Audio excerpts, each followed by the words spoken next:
All right, my friends, welcome back to the Wealth Outside of Wall Street channel. Today is a wonderful day to be alive. It's a wonderful day to take control of your money, get it off of Wall Street where they're taking money from you and take it back in your control. Now, today, my friends, I have a treat for you. We are going to be talking about suckers. That's right, suckers. And we're also going to be talking about part 2 of the Infinite Banking series. Now, if you have not watched part 1, I'm going to invite you to pause this video, go back, watch video number 1 so you have the context for what we're going to be talking about today. Now, let's get back into the subject of conversation.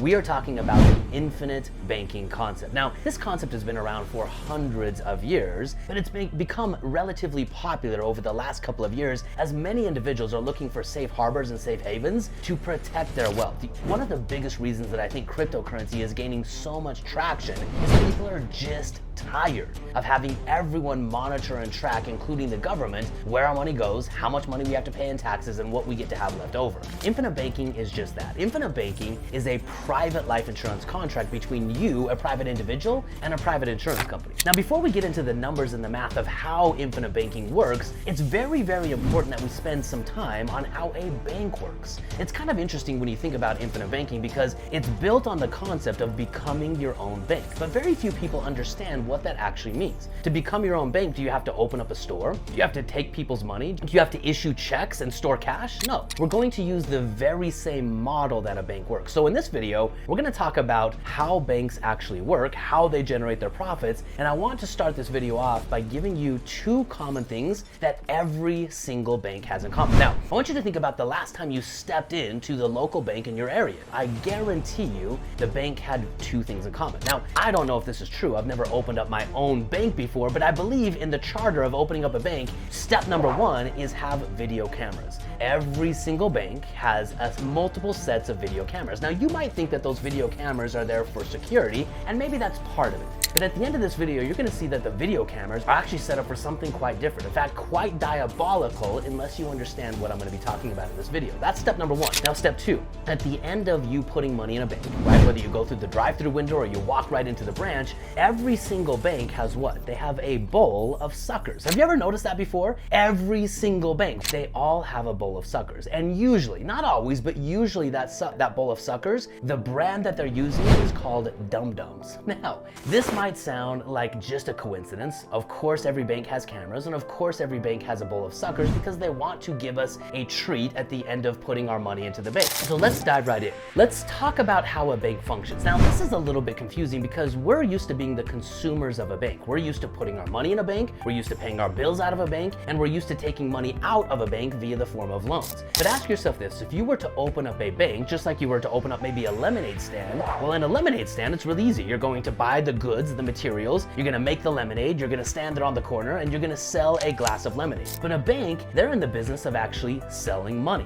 This is exactly right, because in a lemonade stand, you're going to price your product so you make a profit, but the bank, their business is buying and selling money. So let me give you a little bit of context on this. Let's say we're going to open up Home Depot, and inside of Home Depot sells all kinds of goods and services. Let's say they have a hammer. That's right, a hammer. That's what we're going to buy. Now, how does Home Depot price their hammers? Well, let's say, just for easy math, let's say that they're able to buy the hammers from the supplier for $1 each. They then turn around in the Home Depot store and they sell them for, let's say, $10. Now, the easy question would be, well, what is their profit? Easily, we could say that if they sold it for 10 and they bought it for 1, their profit is $9. But the thing I want you to understand, and this is how I'm going to correlate it back to a bank, their real profit is the markup that they're able to charge. They bought it for $1 and they sold it for 10. Their markup is, yes, $9, but it's a 900% markup. That's right, my friends. The difference between buying something for $1 and selling it for 10 is a 900% markup. Now back to banks. Let's talk about how banks do. Banks buy and sell money, and the money that they sell is priced in interest rates. Now, this is difficult to process because we look at money as the opposite.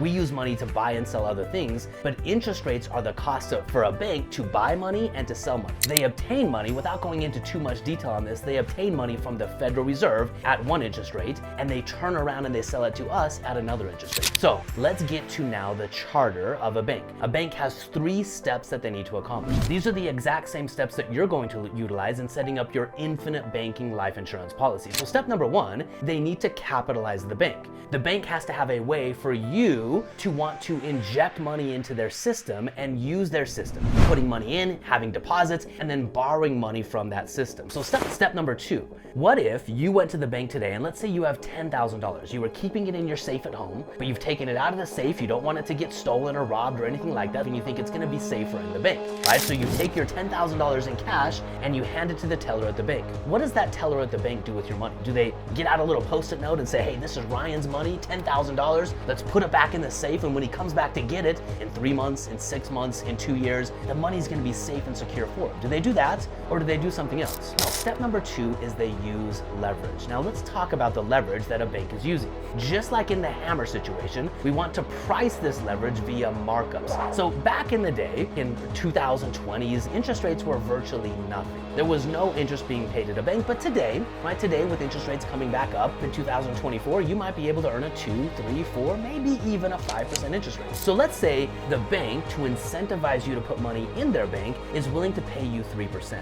Now, we know the bank is not going to put your money back in the safe. At the very second that they have your money in their system, they're turning around saying, hey everyone, hey world, we have money to lend. Come get a car loan, come get a mortgage loan, come get a payday loan, come get a business loan. The entire business of a bank is to leverage our capital to run their business. So let's say they're going to turn around and lend out the money for a 10% return. They're gonna pay us 3, they're gonna lend it out at 10%. Now the difference in terms of an interest rate is 7%. Now I want you to imagine this for a moment. What if you could operate a system where every dollar in your system was earning not a 5% return, not a 6% return, not a 7% return, but a 233% return, my friends? Can you imagine how powerful that is? Now, not to put too fine a point on this, but let me walk you back just a couple of years ago, back when interest rates were virtually nothing. Remember when you would put money into a bank and they would pay you nothing? Let's just say, for example, they were willing to pay you 0.5%, and then they were lending money out at a 3.5% mortgage, okay? 3.5, so that doesn't seem like much.